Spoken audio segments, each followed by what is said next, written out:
Welcome to the Young Money Diet special episode where we have our very first guest, Emily Potter. It's a much better version of Raj we are used to seeing. Typically, we dropped his dead weight and we upgraded massively to someone who's 10 times more dynamic, super interesting. So we want to bring everything Emily Potter over to our listeners. So Emily, since I cannot possibly do you any justice, could you please introduce yourself to our listeners? Yes, I will try to do myself justice without sounding too, full of myself. But yes, my name is Emily Potter. I am currently 25 years old, a professional basketball player currently overseas in the Czech Republic. But I've, played a ton of other places, done a bunch of other things. I was born and raised in Winnipeg, Manitoba, grew up there. And then I went to school in the United States, played in college at the University of Utah for 5 years. Had a training camp stint with the Seattle Storm, the WNBA, played with the national team throughout, my high school and college and professional days as well. And yeah, I'm living the life, Cool. Overseas, just trying to find my way and also dabble in other things outside of basketball, such as mental health and, promoting youth sports and things like that. Fantastic. My exposure to you, very luckily, just to go back, is you came to our high school. You had in Harry Ainley Tri-Prof tournament. You got that awesome. I remember everyone that was on that team. Jesse, Laura, yourself. You were just super cool. It was fantastic that we got to know you back in the days, and then we kind of reconnect. We're reconnecting almost after a decade now. So it'll be really awesome. Hey, don't say a decade. That's that's too much. Okay, I might have accidentally aged to both of us. But yeah, anyways, let's start off with some rapid fire questions. I think that'll be really cool. Get to know you a little bit better. So I know, at least from my end, Winnipeg, Manitoba's #1 claim to fame is the fact that Winnie the Pooh is named after Winnipeg, Manitoba. So if you had to go in and make an elevator pitch for why Winnipeg is the it girl city of Canada, what's your elevator pitch? Easy. Winnipeg is the best city. We're right in the center of the country. We got the best summers in the country. And we got the Christmas vibes all winter long. We're the Slurpee capital of the world. We got some great lakes that you can hang out in. The best food, by far. The best food. Underrated food scene. I will give you that. Yeah. Food scene, top notch. And I'm from there, so yeah. No, that's it. That's what sealed the deal for me. So basically, too many positives. We gotta balance it out. So if you were the mayor of Winnipeg, Manitoba, what's one thing you would like to change? One thing I would like to change, definitely, a better transit system would be awesome. Okay. Cool. Yeah. All right. Yeah. What is a meal that you make often for yourself? That's a good question. I cook a lot. I would say like any kind of pasta is usually like. So you default to like pasta? Okay. All right. And then is it like pasta or mac and cheese? Any pasta, I'm all about it. Do you have like a pre-game like ritual or a pre-game meal that you like to keep consistent before all your games? I think now more so it doesn't really matter specifically what it is. It's all about like the timing and my pre-game nap. Mm-hmm. But usually, some chicken, rice, and a vegetable. Usually keep it pretty bland before a game because you want to know something that you're familiar with before you run around. Fantastic. Okay. So I listened to your other podcast, which was an episode of Heroes in the Mist. It was fantastic for all our listeners. You guys should go check it out. It was an excellent episode. But what I learned from that episode, one thing that I picked up is you're a huge Taylor Swift fan. So since we affectionately call her T-Swizzle, what is one of her songs when it comes on in the shuffle you never ever skip? Man, I pretty much would not skip any of them, but wow. I think I know the words to all of her songs. But her latest album, Folklore, you don't need to skip any of those songs. They're great. Okay. See, I do listen to like dabble in and out of like 1989. Red. Yeah. I haven't really listened to her new stuff, so I gotta give that a fair shot. I think you would like it better than the old stuff. I honestly hate anytime, like those listeners that come on, they're all like, yeah, I used to like your old stuff better. Like people grow over time, like just grow with the music. Like they're gonna do the new things. They have to be challenging themselves as an artist, right? So it's only fair. What is your favorite app on your phone? Favorite app on my phone? Twitter. It's got to be Twitter. Of all social medias, I think Twitter is just the most You crazy, outrageous, and also it's kind of like my newspaper where I learn what's going on in the world. You can't even like write this stuff. My next question was about Twitter, so it's a fantastic segue, Emily. Thank you very much.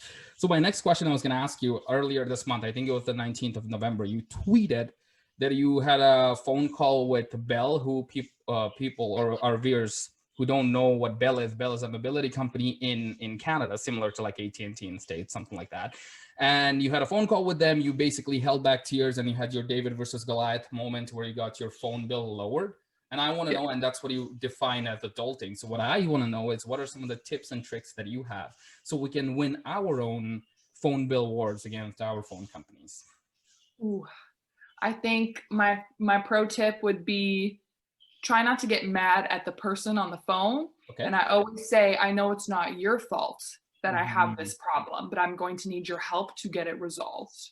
And you're going to have to help me make it right. That is a because fantastic people get mad at service people all the time, and I really don't like it. Whether you're at the airport, you're freaking out at the person behind the desk, or the person who's serving you your meal, the waitress or waiter. It's not their fault, right? Like, right. Yeah. Maybe sometimes it is, but don't shoot the messenger. Maybe it's the cook's fault, or the actual online.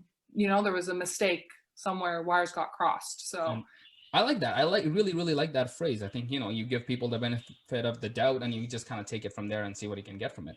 Cool. So you've lived in Canada, of course, you've lived in States for an extended period of time. Now you're in Europe. So how do you kind of juggle all these like Canadian dollar, US dollar, euro math in your head? Because you did say, at least in your Team Canada profile, it said you love math and science. So I just wanted to see if there's like a math trick that you employ so you can tell when you're paying the fair price for something, when you're converting these currencies. Right. I mean, it's hard. Now that this is my second year being in the Czech Republic, I kind of just do quick math in my head. It's about 16 or 17 Czech dollars to $1 Canadian dollar. So it's crazy. You go to the store and milk is like $20 and you're like, what? Milk's $20? But really it's like $1.50. So, so I just try to times everything by 15 and then add a little bit more. I'm like, it's about right. Or, I change the currency on my phone, but. So it's not like you're just constantly using like a currency exchanger or a calculator or anything like that. You just do mental math and you hope that you're paying the right price. That's what you're doing. Yeah, and you just learn over time. I guess as you go along, buy the same brands of food that you know. Stick to what you know. Stick to your stick to what you know.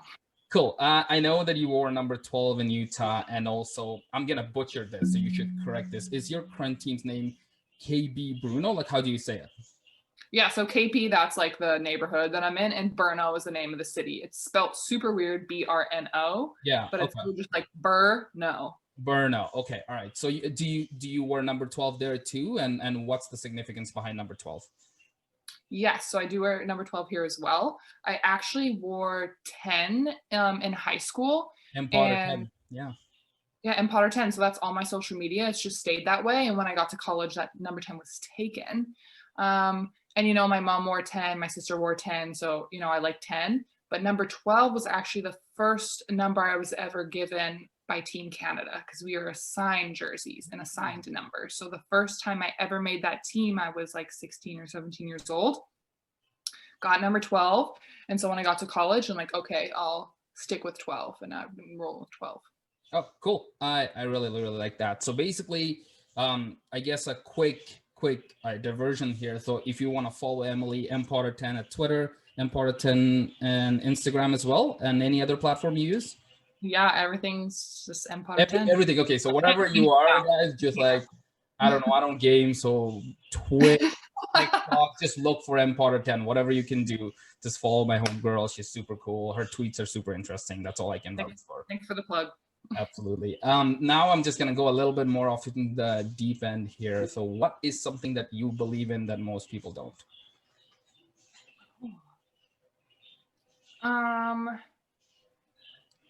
Something I believe in that most people don't.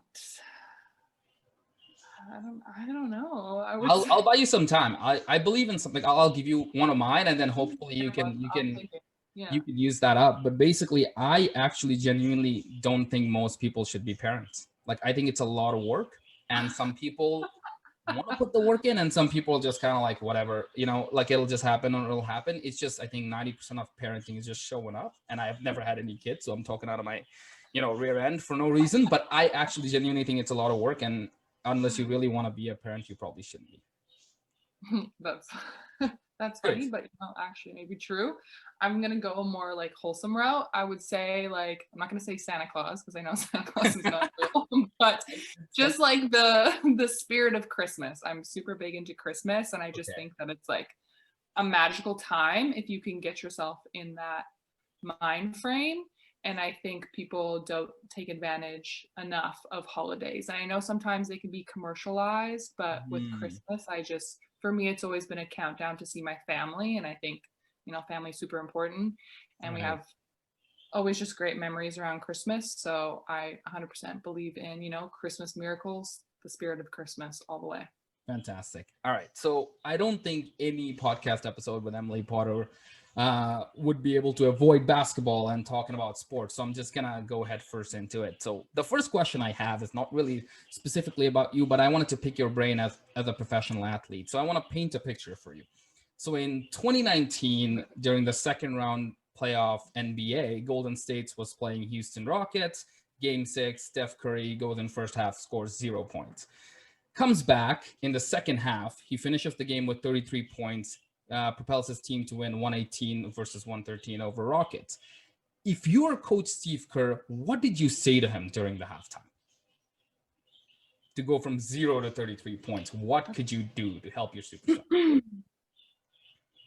Right. I think obviously they have a close relationship, right? So you need to know what your player needs, because people react to different encouragements so differently. So it takes time to learn that from a coach or player to player. Some people will completely shut down if you are going to get on them and get mad at them, and it fires other people up. Obviously, when you're at that high of a level, you're going to be able to take the message more than the delivery.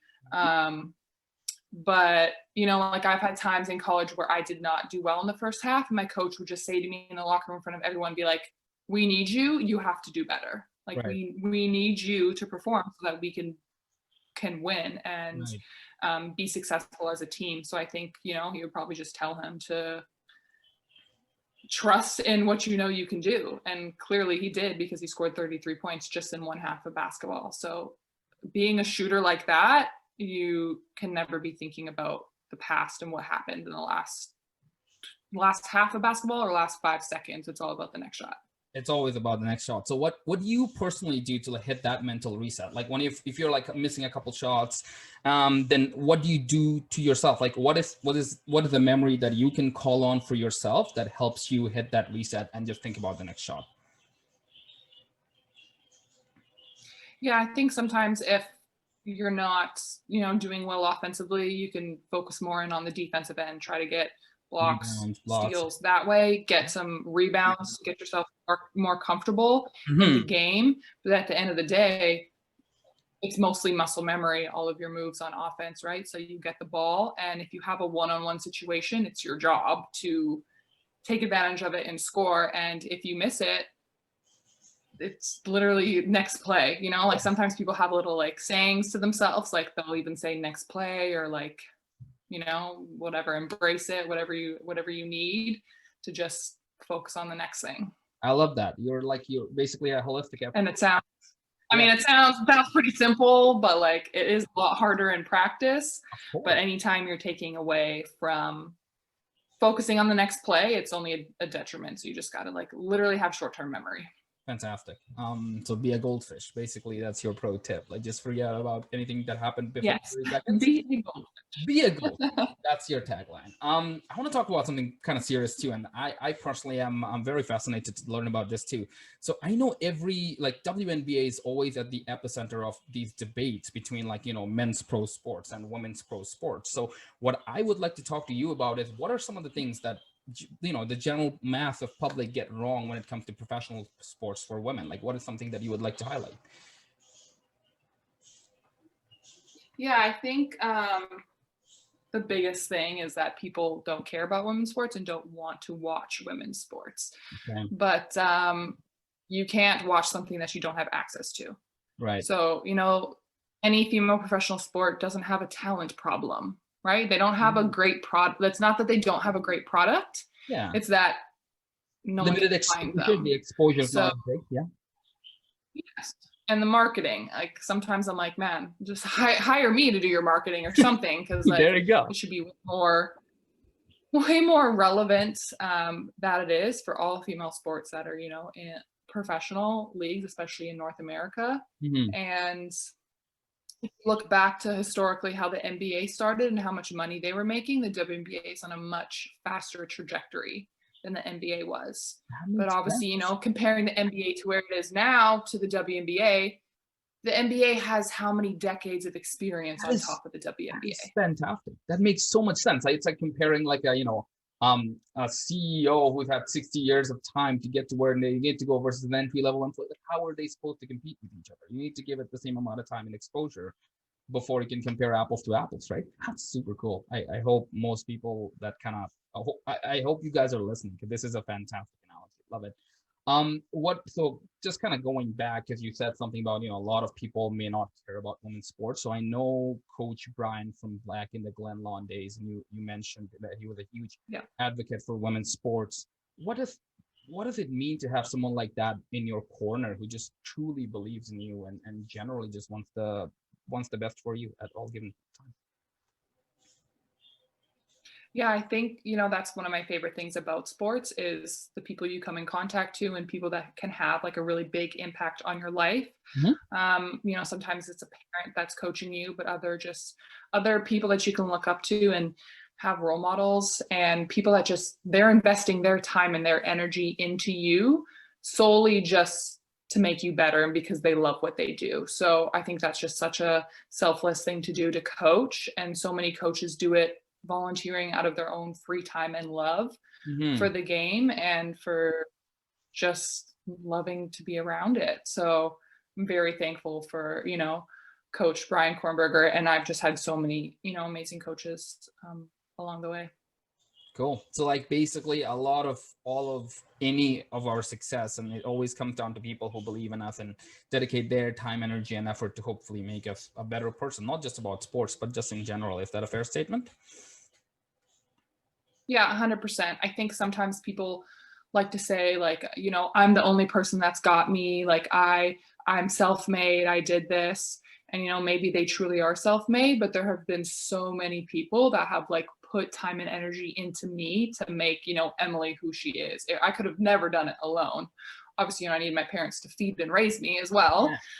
But all the other just hundreds of people, when you think about it, at the end of the day, how many teammates I've had that have, helped me out along the way, passed me the ball so I could score, and just different coaches, and everyone's adding little pieces to you, and it's all a part of your experience. So it's totally, it takes a village, that cliche saying. It's totally true. Yeah, but makes sense.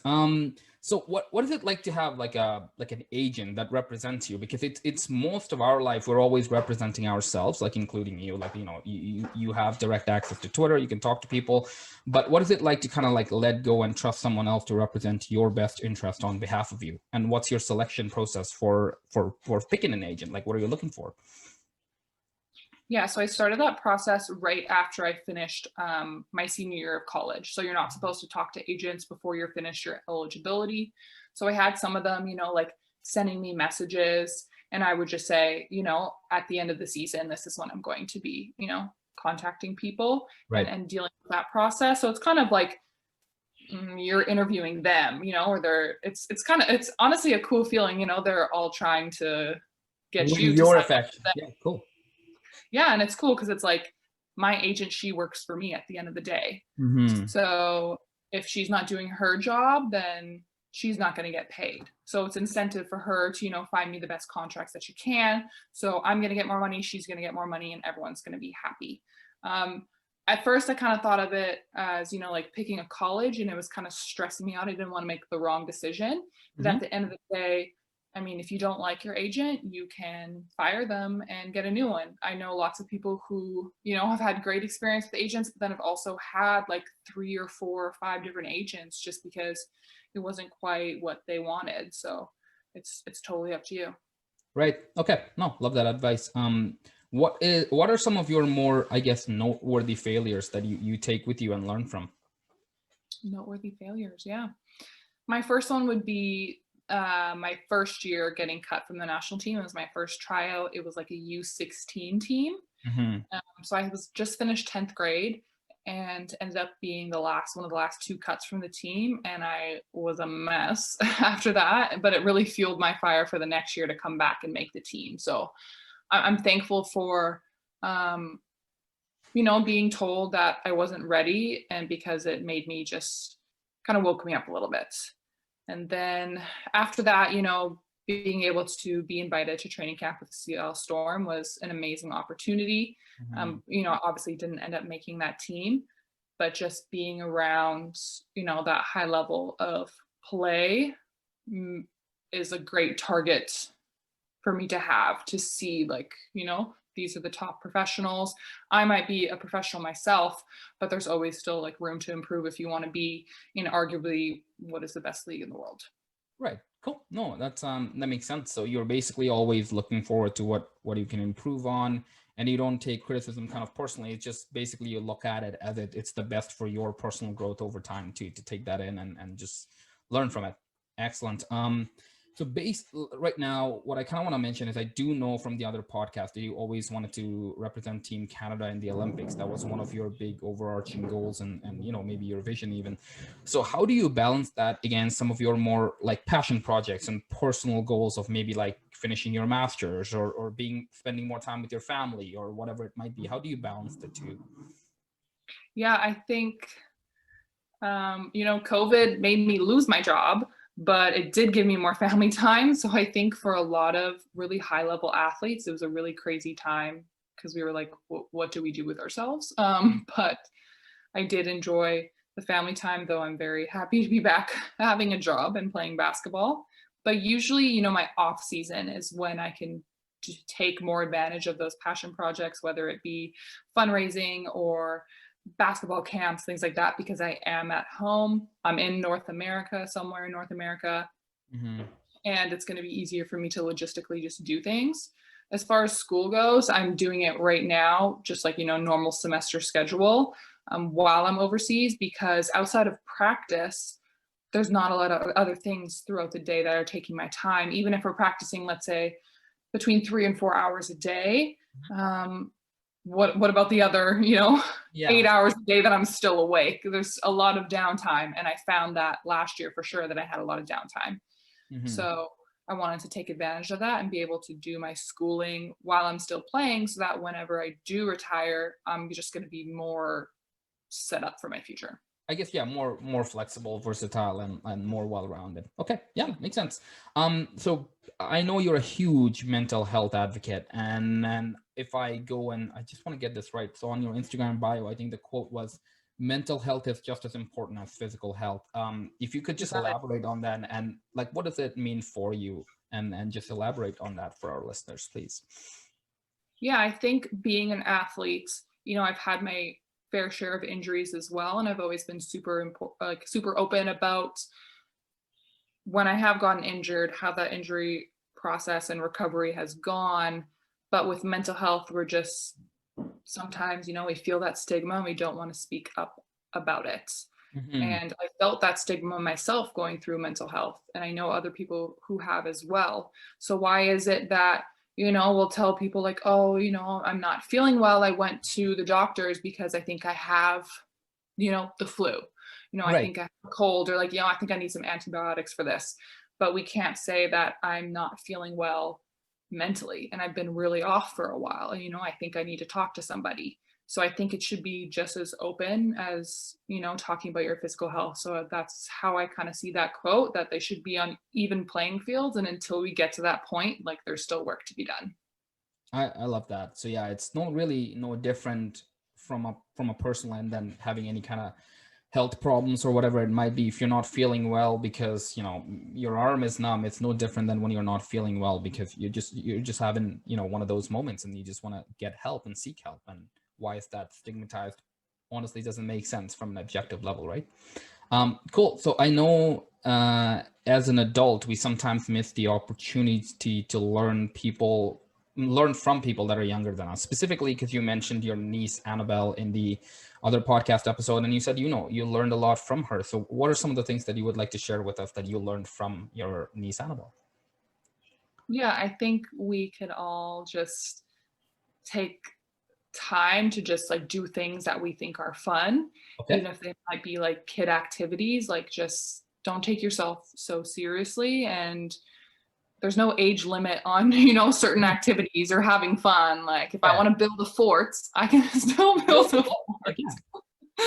So she definitely has given me, I don't know if it's an excuse to do all those activities, but whether it be arts and crafts or, you know, different sports or activities, like we're always having fun that way. And I think it's just a way to relieve stress and, yeah, not take life so seriously. I don't know how you're doing this, but you keep teeing me off for my next question so perfectly, Emily. I'm not even like I promise we didn't rehearse this, but basically my next question was about arts and craft in your book Color Me Calm, and how do you get like starting such a really cool, great initiatives? We're gonna get our own copies. I've never tried something like an adult coloring book, but I'm excited to try. And find out what it does for me. But just, you know, talk us through like how you get to that great initiative, why that outlet, why not, you know, making music or whatever it might be. So yeah, so I started using coloring books more often, I guess, last year when I was overseas, right? I wasn't in school yet. I had a lot of downtime, and sometimes for me, I find my mind just, you know, kind of runs a little crazy, and it's hard for me to turn it off. So I wanted something that I could focus on and kind of just like clear my mind. So when I'm focusing on coloring and just trying to stay inside those lines, it just, you know, is a stress reliever for me. And it was something that I could pick up and do anywhere I was. You know, I could do it on the airplane, I could do it in my room, I could do it on the road, I could really do it anywhere. It was really simple to do. And I spent the first half of the season filling up like a bunch of different coloring books. And then my mom actually gave me the idea, we're like, why don't you make your own? You know, you're using all these coloring books, so you could design your own. So then I spent the second half of my season last year, you know, making all these designs, whether it be from, I don't know, different patterns I saw everywhere I went, different, really whatever came to my mind. And I thought, you know, people could benefit from it like I did. So I got them printed, you know, from a company back home in Winnipeg, and started selling them and to raise money for mental health. And we, you know, we sold a lot of them, and it gave us the ability to award a couple of scholarships to some very deserving people for mental health. Cool. I love it. I like that. Like, so you basically have like a singular focus that helps the rest of the or kind of blur away. You're focusing on one thing at a time. I think the inadvertent benefits that I see from it, you're kind of plugging off from your cell phone and technology, because I feel like we live in the day and age of always, you know, being constantly connected to each other, but still being the furthest away as a person. Like we're not comfortable talking to people anymore. That's what I feel like anyways. But to kind of transition to that, like you've been away and now you're in Europe. How do you stay connected to your family? Because it sounds like family is a very important part of your life. You clearly want to stay connected to them as much as possible, especially going into the Christmas time, which you also love. Those are the two things that you want to overlap. What are your tools? What are your tips and tricks to stay connected? Yeah, that's definitely hard, because I am very thankful for social media and my phone to keep me so connected to people back home.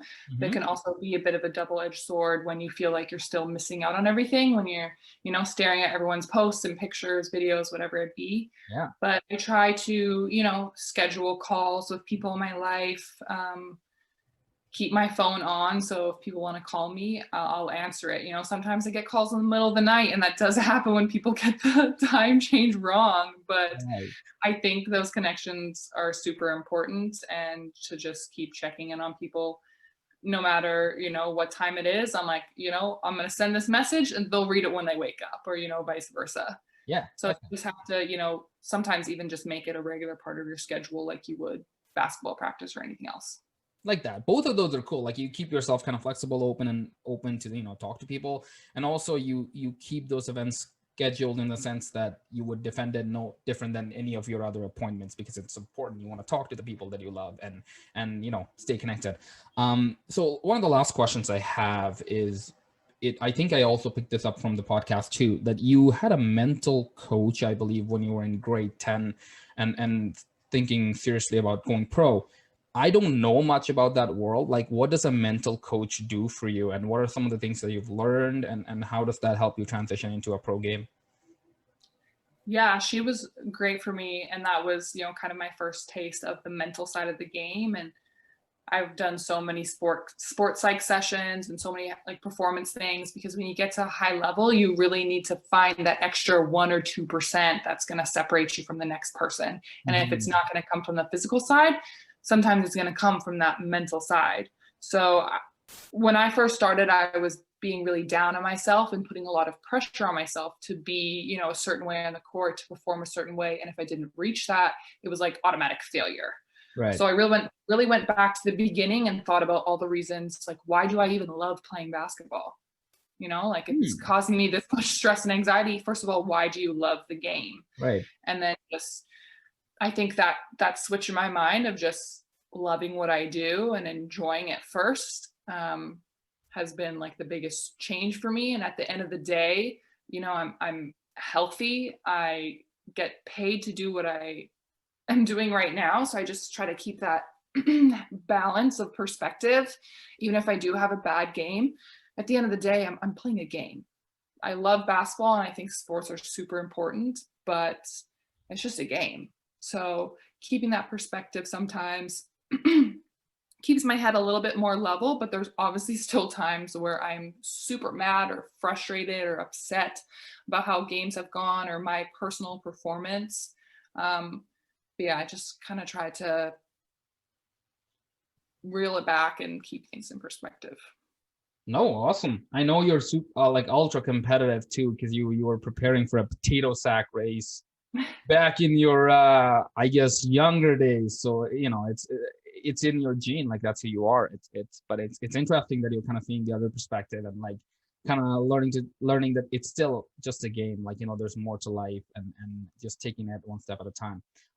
Okay, look, I think you survived the barrage of questions that I've put forth in front of you. It was awesome to have you around. It was great. What I do want to do is kind of give you the opportunity to tell all of our 5 listeners what you got going on in your life. So where can we find Emily Potter? How can we support Emily Potter? Tell us everything that we can do to help your brand. Amazing. Thank you for the platform. You can definitely follow me on social media at mpotter10. I'll usually link everything that's going on in my life, at least back to usually Twitter or Instagram. I do have a website, potteremily.com, but if you want to purchase a coloring book, you can find that link through my Twitter or my Instagram or my website, and it'll take you there to, buy my coloring book, and you can experience the calmness of coloring yourself. I would very much like to. I'm looking forward to it. Yes. All right, cool. So thank you, Emily. Thank you so much for joining us. Thank you for being generous with your time. It was awesome to chat with you. I learned a lot. I hope anyone who's listening also picks up on a lot of the things that you mentioned during our episode. So we always want to finish up on a good note. It was good to have Emily. It would be nice to have her kind of back in Canada. And what we're talking about this right before the podcast, it would be super cool if we could start a WNBA team kind of north of the border, and that'll be like the North version for the girls, and we can build a team around you. So Emily, again, thanks for coming in. And for our listeners, remember to stay hungry and work hard. Stay humble. You got it. Stay humble. No, I messed it up. It's okay. We're gonna have to shoot a follow-up episode.